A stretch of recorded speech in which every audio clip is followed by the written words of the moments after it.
বালতির মধ্যেই তা কি এই বালতির মধ্যে কি মুখে দিয়েছিল তুমি? হ্যালো গুড মর্নিং, কেমন আছো তোমরা সবাই? আজকে 20 সেপ্টেম্বর, তো সকালবেলায় উঠে রান্নাবান্নাটা করব। তো ব্রাশ করে নিলাম, তারপরে দেখো মাছগুলো ফ্রিজ থেকে বের করে রেখেছি। আগের দিন রাত্রে দুটো কমপ্লিট করেছিলাম, আজকে দুটো কমপ্লিট করব। আর ওইদিকে এত গরম, কি বলবো, গরমে তো সেদ্ধ হয়ে যাচ্ছি। এখানে ছেলের খাবার করব বলে চাল ডাল সব কিছু ধুয়ে রেডি করে রেখেছি। আর এই আজকে ওকে আলু আর পটলের একসাথে দিয়ে সেদ্ধ করে বাস আমি ওকে খাওয়ানোর আগে এক টুকরো বাটার দিয়ে দিই, ওটাই টেস্ট লাগে খেতে। আর মাঝে মধ্যে একটু জিরেও দিয়ে দিই। তো আজকে আর জিরে দিইনি, আজকে শুধু ডাল চাল আর পটল আলু দিয়ে করে দিয়েছি তরকারি। কি হয়েছে পাপা? আমি ভয়েস দিচ্ছি, আমার ছেলে পাশেও মম মম করছে। সকালবেলা উঠে আমার প্রথম কাজটা থাকে আমার ছেলের খাবার রান্না করা, কারণ ওকে ঘুম থেকে তুলেই আমি ওকে খাইয়ে দিই। এই 11টা সাড়ে 11টার মধ্যে খাইয়ে দিই।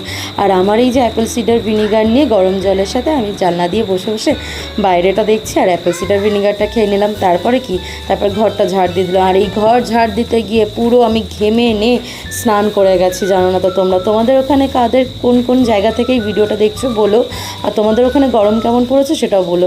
এত গরমে মনে হচ্ছে কবে বৃষ্টি হবে, শুধুমাত্র বৃষ্টির জন্য বৃষ্টির অপেক্ষায় তাকিয়ে আছি। একটু বৃষ্টি হলে মনে হয় প্রাণে শান্তি পেতাম।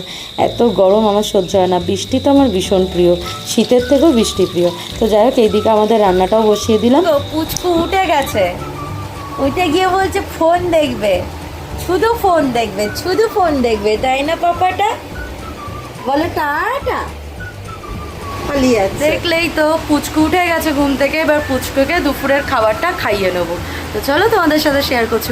কেউ খাওয়ানো হয়ে গেছে, বিশাল খিদে পেয়েছে। তা আগে খাবারটা খেয়ে নেবো, তারপর জামা কাপড় কেচে স্নান করে আসবো। আমি রান্নাঘরে দাঁড়িয়ে আছি, সে জলের ড্রাম ঠ্রাম সব ফেলে তেল ঠেল উল্টে দিয়েছে। আমার কাজ আরও বাড়িয়ে দিয়েছে, এত খরচ হচ্ছে। যেখানে ভাত, এই যে মাছের ঝাল, এটা শাশুড়ি মা দিলেন, আর এটা হচ্ছে বেগুনের ঝাল। চিল্লাস কেন তুই? হ্যাঁ, খচ্চর ছেলে, শুধু চিল্লাবে। চলো খাবারটা খেয়ে। মা তো দিয়েছিল চচ্চড়িটাও হেভি টেস্ট হয়েছিল। আমার বেগুনের ওই রেসিপিটাও টেস্ট হয়েছিল। আর এইটা এখন এই পমপ্লেটটা দিয়ে খাচ্ছি। পমপ্লেটটাও ভালো হয়েছে, এটাও ভালো হয়েছে। ভালো হয়নি?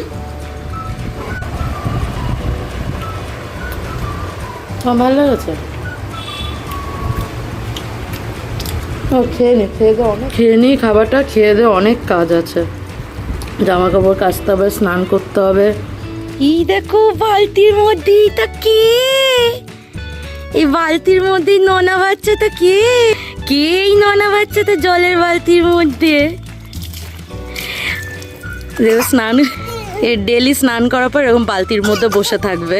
স্নানও হয়ে গেছে, জামা কাপড়ও কাচা হয়ে গেছে। এখন সন্টু পাখিটা স্নান করছে, এরপর ওর বাবা ঘর মুছে তারপর স্নান করবে। ও স্নান হয়ে গেলে তারপর উপরে গিয়ে ওকে ঘুম পাড়িয়ে দেবো। এই যে ঘুম থেকে উঠেই বরের জন্য বানালাম চা, চা, আর এইদিকে ছেলের জন্য সাবু বানাচ্ছি। ওকে আমি প্রতিদিন বিকেলবেলা একটু খেজুর ভিজিয়ে রাখি। ওই খেজুর ভিজিয়ে খেজুরটাকে পেস্ট করে তারপরে সাবু বানিয়ে দিই। মিষ্টিও হয় খেজুর, মানে সাবুটা খেতে। আর সাবু খাওয়ানো তো বাচ্চাদের ভালো, তাই না? আজকেও একটু কোলাঘাট যেতে হবে, একটু দরকার আছে। মানে আমার এই হাতে পলাটা তো আছে, ডান হাতের পলাটা ভেঙে গেছিলো তো, বা বেড়ে গেছিলো, ওটাই তো ওইটা ঠিক করতে দিয়েছিলাম, তো সেটাই আনতে যাব। এত গরম পড়েছে, দেখো আকাশে এক ফোঁটা মেঘ নেই, কিন্তু প্রচুর গরম পড়েছে, প্রচুর। মানে এত গরম বলে বোঝাতে পারবো না, পুরো ঘাম ঝরছে, এত গরম। দেখে বোঝা যাচ্ছে প্রচুর গরম। এই সন্ধ্যাবেলায় খাওয়ানো হয়ে গেছে, এখন আমরা যাচ্ছি একটু কোলাঘাটে। ওই যে আমার পলাটা আনতে যাব, আর একটু বাজার করবো। ওই 2-3 রকম, বেশি দিন তো আর নেই, বাপের বাড়িও চলে যাব, তাই 2-3 রকমের সবজি নিলেই হবে। তো চলো যাওয়া যাক। কি হলো? কি মুখে দিয়েছিল তুমি?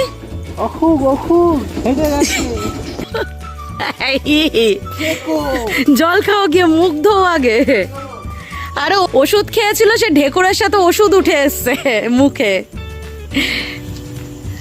এই দেখো আমাদের বাড়িটা, দেখতে পাচ্ছ? এই যে এটা হচ্ছে পুরোটা আমাদের বাড়ি। পুরো মুখ বেচারা তিতো হয়ে গেছে।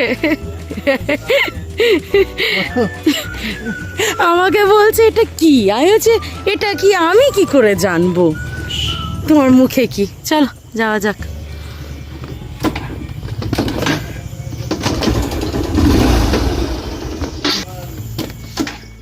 আগের দিনকে পমপ্লেট আর ভোলা মাছ নিয়েছিলাম, তাতে কি হয়েছে, ইলিশ মাছ পেলাম একটু সস্তাতে, তো ভাবলাম দুটো ইলিশ মাছ নিয়ে নিই, তো দুটো ইলিশ মাছ নিয়েছিলাম। নেওয়ার পর তারপর খুব খিদে পাচ্ছিল। আর আমাদের এখানে কোলাঘাটে নেতাজি মোড় বলে একটা 3 রাস্তা মোড় আছে, ওইখানটাতে না মানে চিকেন তন্দুরি, চিকেন কাবাব, মালাই টিক্কা, রেশমি কাবাব, এগুলো খুব সুন্দর বানায়। আর ওই জায়গায় আমরা যে প্রায় দিন না ওখান থেকে ওটা খাই। তো আজকে আমরা ভাবলাম একটা হরিয়ালি টিক্কা নিই, এই যে গ্রিন কালারে এটা হরিয়ালি টিক্কা, এই সাদা যেটা এটা হচ্ছে মালাই টিক্কা, আর রেডটা হচ্ছে রেশমি কাবাব। তো ওখান থেকে টিক্কা খেয়ে নিলাম। দেখো কোমরের অবস্থা আমার। তো বাজারে গেছিলাম, বাজার থেকে চলে আসার পর রান্না বান্না করতে বসেছি। আর আজকে দেরিও হয়ে গেছে, অনেক দেরি, মানে এখন পুরো 10:30 বাজে। ইলিশ মাছ নিয়েছিলাম, তো ইলিশ মাছ সর্ষে দিয়ে ঝাল করছি, আর পেঁপে আলুর তরকারি করব। পেঁপে আলুর তরকারিটা একটু বেশিই আছে, মানে করছি, ওটা কাল সকালেও একটু হয়ে যাবে, কাল সকালে আর একরকম রান্না করলেই হবে। তো এইদিকে তো রান্না বান্নাটা করছি, করে নিই, তারপর তোমাদের দেখাচ্ছি। কোলাঘাট গেছিলাম, যার জন্য আসতেও দেরি হয়েছে, আর দেরি হয়েছে বাড়ি আসতে, সেই জন্য রান্না করতেও দেরি হলো। তো ছেলেটা তো অন্যদিন জেগে থাকে আমাদের সাথে সাথে, কিন্তু আজকে এতটা রাত হয়ে গেছে বেচারা ঘুমিয়েই পড়েছে। তো ওকে আমি কি করলাম, মশারি টানিয়ে শুইয়ে দিয়েছি। আর এদিকে আমি রান্না করেছিলাম পেঁপে দিয়ে আলু দিয়ে জিরে আদা ধনে বাটা দিয়ে তরকারি, আর তারপরে করেছিলাম সর্ষে দিয়ে ইলিশ মাছের ঝাল। তো এটা তো করলাম, করে রাত্রে দুজনে মিলে খেয়ে নিলাম। তো আজকের ব্লগটা এখানেই শেষ করছি। যারা যারা ইউটিউবে দেখছো তারা চ্যানেলটাকে সাবস্ক্রাইব করে দিও। ব্লগটা কেমন লাগলো কমেন্ট করে জানিও। আর যারা ফেসবুক পেজে দেখছো পেজটাকে কিন্তু ফলো করতে ভুলো না। সবাই ভালো থাকবে, সুস্থ থাকবে, দেখা হবে নেক্সট ব্লগে। টাটা।